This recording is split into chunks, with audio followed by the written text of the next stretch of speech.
Two single barrels and one's a HAZMAT. Which one's better?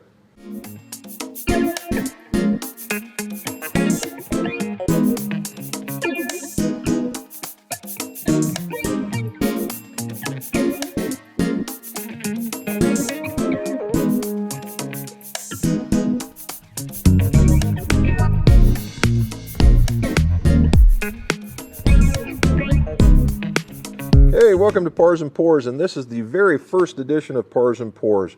What is Pars and Pours? It is a golf-centric whiskey channel. All right, if you guys have not noticed, I have another golf channel called McGolf Custom Clubs. Talks about golf gear, and golf being a very social activity, and whiskey being a very social activity, it kind of blended together. And we'll talk about my background and how I got into it as the channel evolves. What I really like to do is get out there and compare the whiskeys. Now, I live in a very, very, very, very small town, and so going to the local liquor store and picking up something unique is just not going to happen for me. So what my wife and I did is we took on the Kentucky Trail, and we completed it. And what we've done is we've picked out some stuff from every single one of the distilleries, and we've tried it. So we've kind of got an idea of what Kentucky is offering.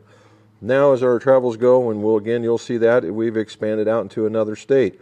We live here in Ohio. We have plenty to discover here as well. So come along with the journey and let's see what we're going to be doing. And I thought the very, very, very, very first video that we have for a golf and whiskey channel, what better bourbon to take on is something from the Augusta Distillery. All right, this is not Augusta, Georgia, i.e. the golfers that everybody knows about. This is Augusta, Kentucky. It's in the Northern Trail, and that's the reason why we know it so well, is because it's only about an hour and 20 away from us. And Augusta, we discovered Augusta in 2023 when the Buckners 13 won Best Bourbon of the World at the San Francisco competition. So we went to visit. And we got there, and they were just in the throes, the very, very beginning of starting their own distillery. And they are now, I'm happy to say, they've been producing distillate and putting it into their own ruck house for quite some time now. And I'm just itching to see what that's going to be like. And we'll talk about that yet probably in another video. But today we are looking at Buckners 15. Buckners 15. Now, in the Buckners lineup, there's a Buckners 10, which you can go out and get, a Buckners 13, which is very, very hard to get because once you get past 13, you know, you're into this. And basically Buckners 15, which supposedly is Buckners 13 aged up, and now there's Buckners 17. All right, and basically it's more about the same, just older. Okay. Now, saying that, with these being single barrels, and Augusta is only doing single barrels. So as most of you would know, when you get a single barrel product, there's no real guarantee that this product is going to taste like this product if they're in different barrels, right? Because this one will say barrel number 18, this is bottle number 13, where this is barrel number 57, bottle number 38, okay? So what's the chances of these being the same? Well, you know, depending on the guy's palate that picks it, close, but probably not the same. And so that's what we got to look at. So what about Buckners? Why is it called Buckners? Well, it's on the back here, and what it's about is Captain Philip Buckner. All right, he was a Revolutionary War hero and ended up being a Kentucky statesman. And it's akin to being on the Ohio River. In the day when you were making bourbon and what other supplies, the only way to go north and south was to get to the Ohio River, to get the Mississippi River, so you could get things down south. And this was no different. And if you go to the distillery now, they're paying homage to that particular history in their distillate, where you can see the distillate coming out. It's a paddle wheel from the paddle wheel boats.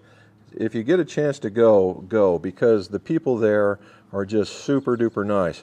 And we've got to watch them grow. When we were there the very first time, half the vats weren't there, stairs weren't there, the columns weren't there, Nothing, and we just saw it evolve as we got through the years with them. So, tip of the hat to Ryan, who is their leader, getting everything done. Alex, who they brought on board, is the master distiller. She came over from another company from down south. And then you have the likes of Jamie, Tracy, Bill, Cody, and all the rest of those folks. They do a phenomenal job to welcome you to their home, right? Their home. And they keep improving, and that's always the greatest thing. So, to the bourbon. All right, it is of course, 15-year single barrel. This is a 123.7, and this is a 141.7. All right, if you look and you think, well, does that proof make it any darker? When I look at this, I say no. All right, I say no. Now, as I'm sitting here on my back porch, where we'll probably do some of these videos from, and I look out and I see through here, I don't see a marked difference in the colorings.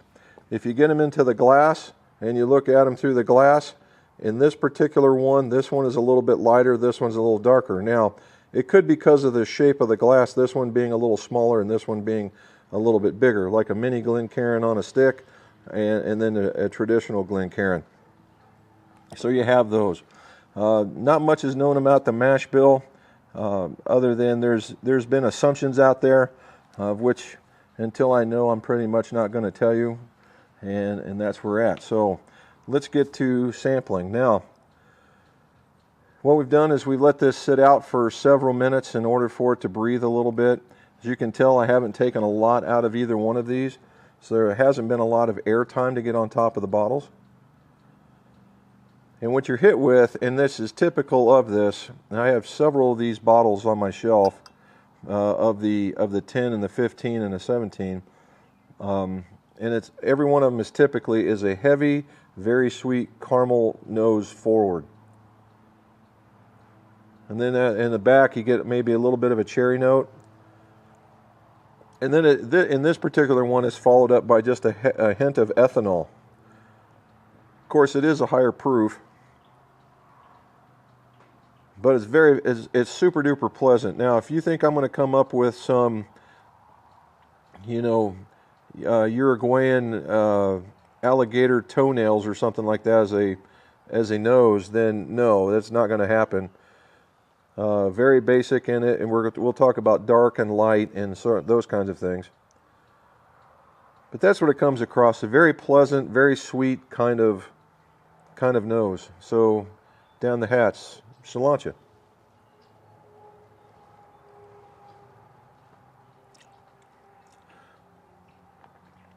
Now, as I'm tasting this, you can see there's a viscosity because they're the way that this catches the glass and it runs down the glass. Now, as we drink this, you're hit with that caramel. You're also hit with the like an oily kind of flavor. And in the past, I've gotten like cola flavors off of this. I haven't got to the cherry yet, but it immediately goes straight to the back of the palate and has this monster lingering finish. What they would like to describe as the Kentucky hug. And it's sitting there, it goes right there, and it slams you right down. Now, that being the first one, let's see if that calms down on the second drink.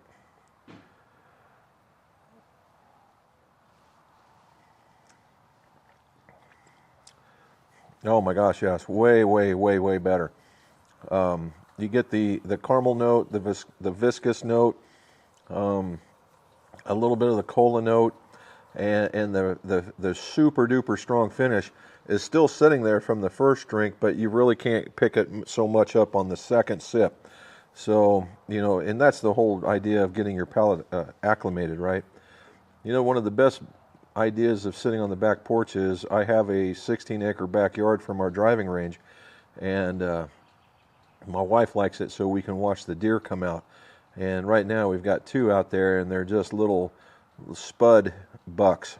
So it's going to be interesting to see what happens to them when deer season happens.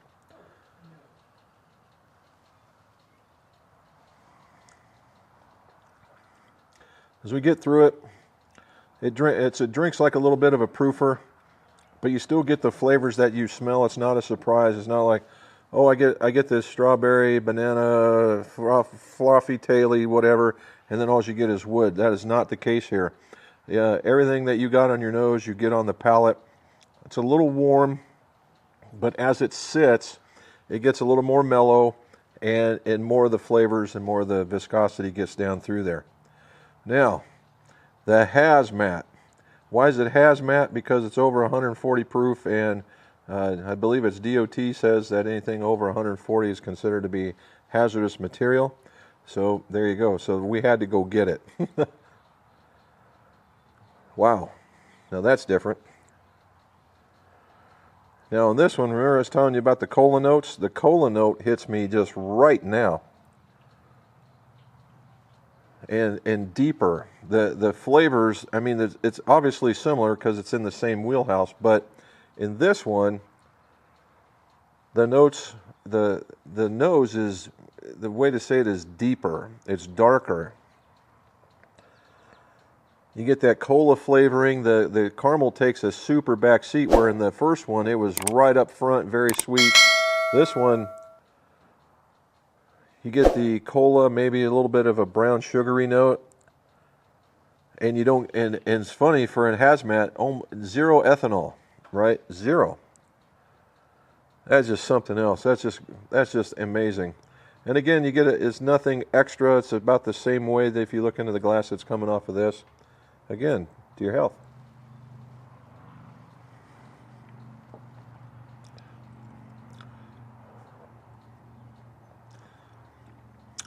Now in that one, you can feel the proof on this one. Now in this one, unlike when this one, the front of the palate really you didn't get that, we'll call it a sting or a flavor or whatever. On this one, it went right for the front of the tongue, or right at the front of the palate. And it's set there, and it's still sitting there. And then as it gets back, and then the mid palate, what you're getting is all these flavors just darker, right? And how do you explain darker? That's a really good question. Maybe we'll have to figure that one out going forward. Again, a little higher proof, trying to get acclimated to this one. Let's give it another one and we'll get moving.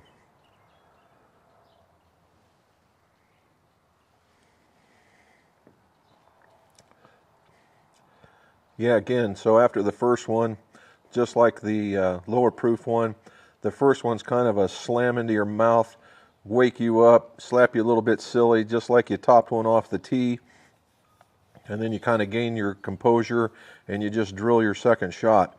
This one that one mellowed out a whole bunch. And again, I just keep coming back to the word darker. It's a deeper, darker version of this without as much burn. This is actually way smoother. And that's kind of silly that it would be like that. And you say way smoother is a generic term, but when we talk about smooth, we talk about whether it leaves you the Kentucky hug or that burn on the front or the back of the palate. And this didn't do that. It just layered right on. So what's happening is now they're both piling on and they're leaving that finish on the back. So the question is, and if you guys go to their website, there's no surprise. This is not one of your what you would consider go buy it every weekend kind of bourbons, but is it worth it? Therein lies the issue, right? Is it worth it? And I would say yes, right? It's a good bourbon. Is it a daily drinker? I would say probably not. But it is certainly a very special bourbon worth keeping. And if you go look, these guys just walked home with awards in every category of bourbon that they had. The Old Route 8, the 15, the 10, 17, everything had an award, in particular these.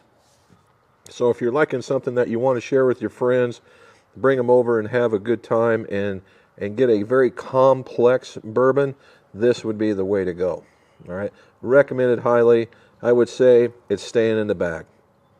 All right, so if you like this, please like and subscribe. Let us know what you think about our very first whiskey tube thing. And if you have any questions about the golf equipments, go find me up on McGolf Custom Clubs. All right, and thank you for watching.